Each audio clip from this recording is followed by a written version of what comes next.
think from my side, it's good to have a rider like Remco, always wanting to go from far, racing hard to from far to finish, and always on the attack. Never we saw the last few races. No, he always go for the win no matter what, and I think he can do really great race on Sunday.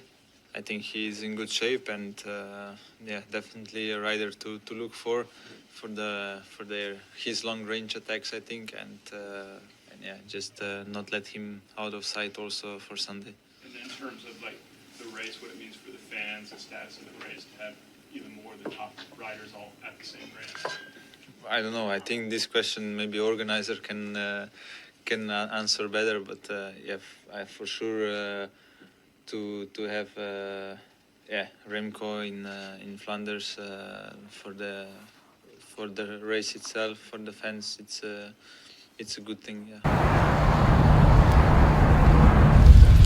I finally ticked off the San Remo as a big goal of my career, and but I had to still recover from the crash. Was not too crazy to recover, but still I had to do some few days a bit easier. And then through the weekend and now last few days did some good trainings and arrived here with motivation for Sunday's race, so pretty good. Yes, hi. Team Back, the Dutch cycling magazine Vidéo. You're probably the best cyclist in the world. Does the best cyclist in the world also have doubts before a big goal? I mean, you always have some doubts.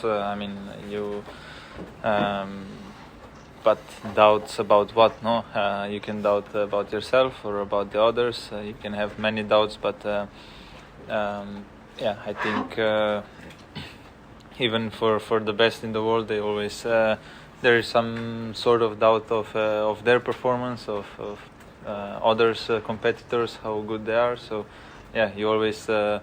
That's what's the beautiful of the sport. You never know what's gonna happen until you race. So there's always some thinking, no. Hi Tade. After winning San Remo, you're in the first time in the position to win all 5 monuments, which is possible, which was never been made. Is that something on your mind? Yeah, for sure. I like to race all the monuments, now I won 4 out of 5 and been second in Roubaix, so it's pretty solid already, no. But definitely I want to fight for the victory also in Roubaix, and I will try as long as I can, and I will give my best to achieve this goal as well, and would be really good to have all 5. Yeah, Tade, hi, how are you doing? Just with the news of Remco coming in, we heard a little bit of your reaction to that. Can you explain just kind of what it means for you to see him out there as a fellow Grand Tour rider, as a rival, and then also what do you think it means for the race to have him there alongside what's been billed the big 3s, now it's the big 4? I think from my side, it's good to have a rider like Remco, always wanting to go from far, racing hard to from far to finish, and always on the attack. Never we saw the last few races. No, he always go for the win no matter what, and I think he can do really great race on Sunday. I think he's in good shape, and definitely a rider to look for his long range attacks, I think, and just not let him out of sight also for Sunday. And in terms of like the race, what it means for the fans, the status of the race, to have even more of the top riders all at the same race. I don't know. I think this question maybe organizer can answer better, but I for sure. To have Remco in Flanders for the race itself, for the fans, it's a good thing. Yeah. Rick Tade, for social media. Hi Tade. You have a strong team here this year, and especially, you know, I'm following Niels. So, what would you say does it mean for you to have Niels in your team, and what is his biggest strength for you? Well, yeah, Niels, we call him Giraffe, and he can. That's why he's also so good, because I can hide a little bit from the wind from him, and he can really ride well on when it's important, and to bring you in good position on important points in the race. He has a lot of experience, and yeah, the power he put on the pedals is also just insane, and yeah. And above all that, he's a super cool guy, super good to have him around, and yeah, I really enjoy racing with Niels, and he's a big help in the team. Thank you. Hi, Tade. I have a question regarding Florian. What did you learn from him during the reckons of Roubaix Classic? Yeah, we did a few reckons with Florian, and before also with Niels and Tim. And yeah, we had to test a little bit our equipment, and but in the meantime, it's also super good training if you do the recons. So yeah, we had a great fun, and yeah, it's just it's great training, and you have a bit sense of what will happen in what can happen in the race, and which equipment that you're sure what you're gonna ride. Will he perhaps be more important in Roubaix than in Flandres, Florian, for you? I mean, he's in great shape right now.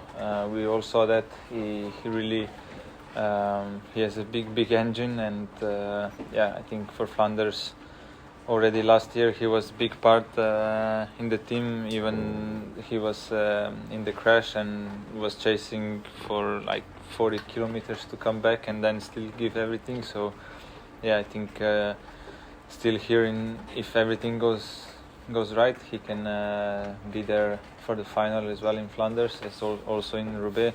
Maybe in Roubaix he can even go for a victory himself, because he really can ride the covers on the flat really well, and we will see. I think if he continues with this kind of shape and attitude that he has, yeah, he's gonna do great in the next races. Stefan Klemm from Germany for the site. Looking forward to Paris-Roubaix. What does that race mean to you concerning its mythos? Yeah, it's one of the biggest races in the world, and one of the most beautiful, one of the hardest as well. And yeah, it's one part of 5 monuments. And yeah, last year I gave it a shot first time, and I saw that I can go for the victory as well in that race, because it's just so demanding on the body, and you need to have big endurance. So yeah, I will not say I fall in love last year with the race, but I really start to like it, and yeah, I just want to achieve one step higher in the future. Is it harder than other races to win for you?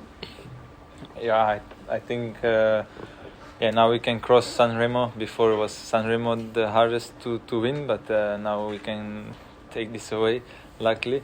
And yeah, I think from now on the Roubaix will be the toughest challenge of them all, I think. Yeah. Hi, Tade.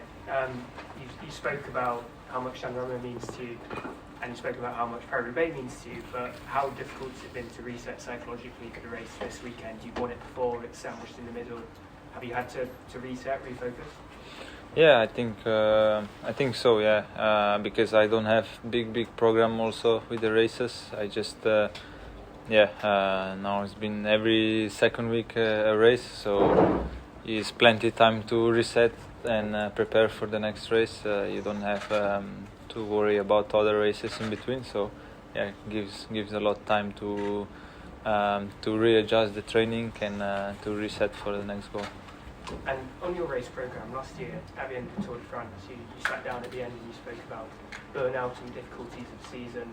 this year your program doesn't seem to be massively different. So I suppose what's changed, what is going to change, or is burnout just kind of a necessity of riding at this level? No, I always say that there is always a chance of burnout. You can burn out also just from training, not even racing. And I never said that I had burnout last year, but there is always a chance when you race too much that you can burn out, and there is also a chance when you just train too much. I think it's even more easy to go into that deep hole that you can't recover, and a lot of people don't see that because people around don't see the trainings that the cyclists do, and sometimes a lot of riders do already too much in the training, and then the season can be hard to finish it off. And for me, my program it's pretty good, and I think if I manage it well, like until now, every year, I should be fine. Have you done anything different to prepare for the Classics this year, based on what you learned from your campaign last year? I think more or less the same. This year we skipped the UAE Tour, but more or less the same races, a lot of training, and I think I train more or less every winter the same, and it works well. So this year I didn't change much. Hi Tade, Maxime for ABONNEZ-VOUS. In Flanders, the cobble section are obviously decisive, as you showed that in the last few years. With Remco, is the non-cobble section also a bit tricky with him in the race, or does it change your tactics?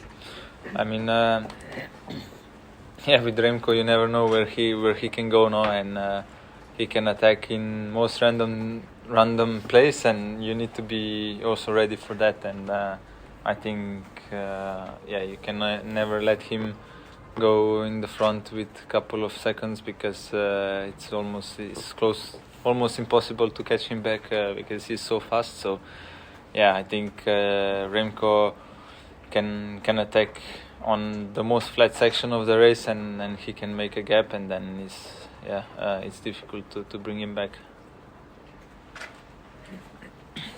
Today, I wonder if you saw the recent races, and you, who's someone who's known for your long-range attacks, Mathieu van der Poel and Wout van Aert both had a couple of goes at that, and Van der Poel did make one stick, but generally speaking, they couldn't hold off the charging pack. Did you read anything into that? The fact that they were going for such long-range attacks, or the fact that they did manage to hold on to it? I think now that the teams maybe finally realized that if somebody attacks 60k to go, that there is still time to reorganize themselves in the back, and if you work together and not just attacking each other over the climbs, there's more chance to catch the guy in the lead. So I think that's what happened in Ghent or Dwars as well. There was more more big group in the back that could cooperate, and was interesting to watch, definitely, and was some exciting time in front of TV for myself. Could that be harder for you then? Do you think that teams would be more organised if you went for a long-range attack in hunting you down? Yeah, it's possible, but it's also Flanders is a very different race.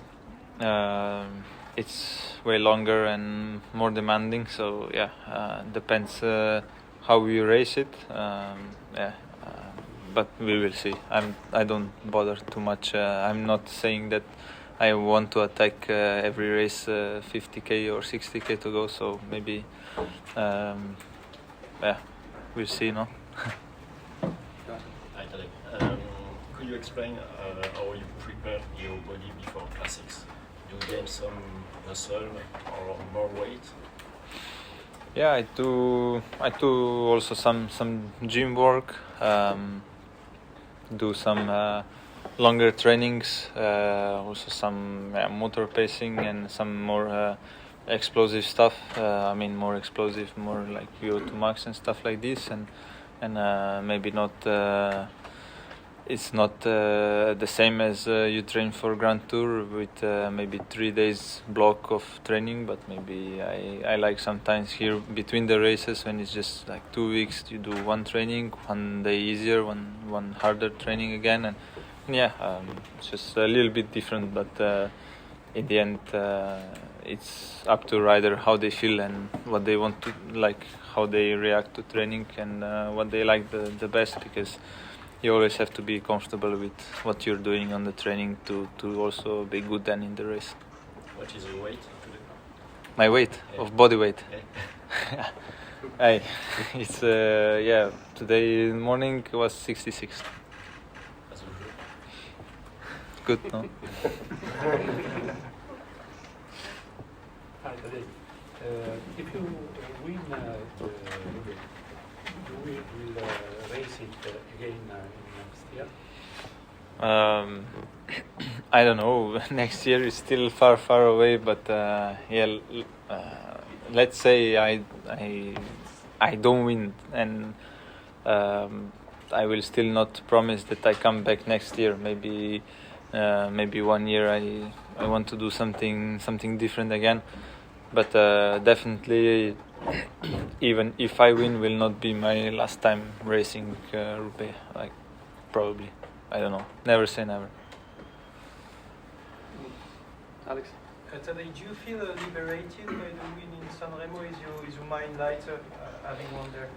I think so. Maybe I didn't realize before the race that that is like a little bit bothering me, the race, and I realized it like a few days after Sanremo that actually was kind of relief. No, not, I mean, relief, nothing from like when you have bad situation and then you like it goes away, not that kind of relief, but it was some sort of satisfaction to finally win it, and then I can leave it alone for maybe for a few months, few weeks, or few years. You know, it doesn't matter. Marnik, Sporza. You said you never know when Remco attacks. Is that something you fear or something you like? I mean, if I look the race on the TV, I like it. But if I have to, if I'm in the race and you're in bad moment, in not in the position, then I don't like it. So it's always simple. So it's more stressy with Remco here. Yeah, for sure. He's he likes to attack. He's unpredictable sometimes, and also it's his first time here in Flanders, so for sure it's another stress factor in the race. You get the final 3 questions or so. Yeah. We're talking about Remco a lot, but wouldn't it be cool to see your Tour de France rival Jonas Vingegaard trying to take a crack at the cobbles? Or I mean, or is this just impossible? Can you explain kind of riders' physiology? I told Jonas in 23 when we finished stage 20 in I think it was Markstein or where was, I don't remember well, but I said to him the way he's riding through all the tour of all 3 weeks, why he don't come to try and race classics, because with that kind of shape that he has in the tour, I think he can race for the victory in the biggest classics of the year. Those roads are tough. I mean, how's the Koppenberg now? That thing looks impassable. What? The Koppenberg. What do you mean it's impossible? I mean, just impassable, like hard to pass. Yeah.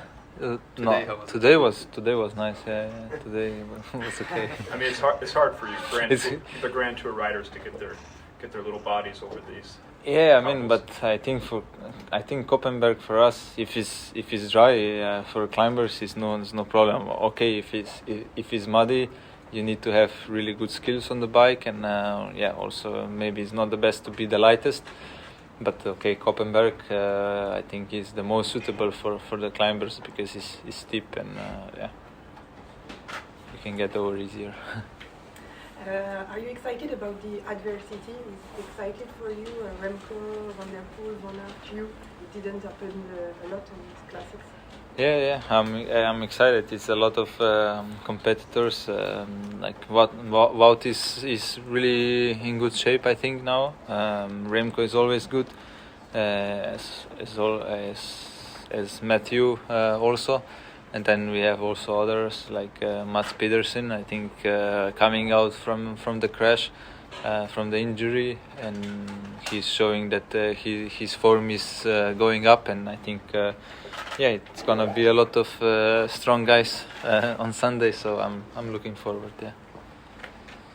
Final questions? Yeah, sure. Jérôme from RTBF. Do you think that you can handle a finish with a small group, 2 or 3 riders? Do you think that you have to come alone to win? If you come alone, it's 100% victory yours. If you come with smaller group, the chances are always lower. So it's always it's better to come alone. But yeah, I think after such a long race, such a demanding race, I think also small group. Yeah, it's all about the legs in the end. How empty the legs are. So there's always. I have more chance to win sprint of small group here in Flanders than I don't know in race of 100 kilometers. So yeah, but it's always better to come alone. Does the sprint against Pitcock change anything in your mind? More confident or? I don't know. Yeah, for sure, give me some confidence that I beat Tom 1-1 in San Remo. Before the sprint I didn't know what to expect because I know he's super fast. He's really has a good sprint, and yeah, to beat him, I know it was a small margin, but yeah, it gives some sort of confidence.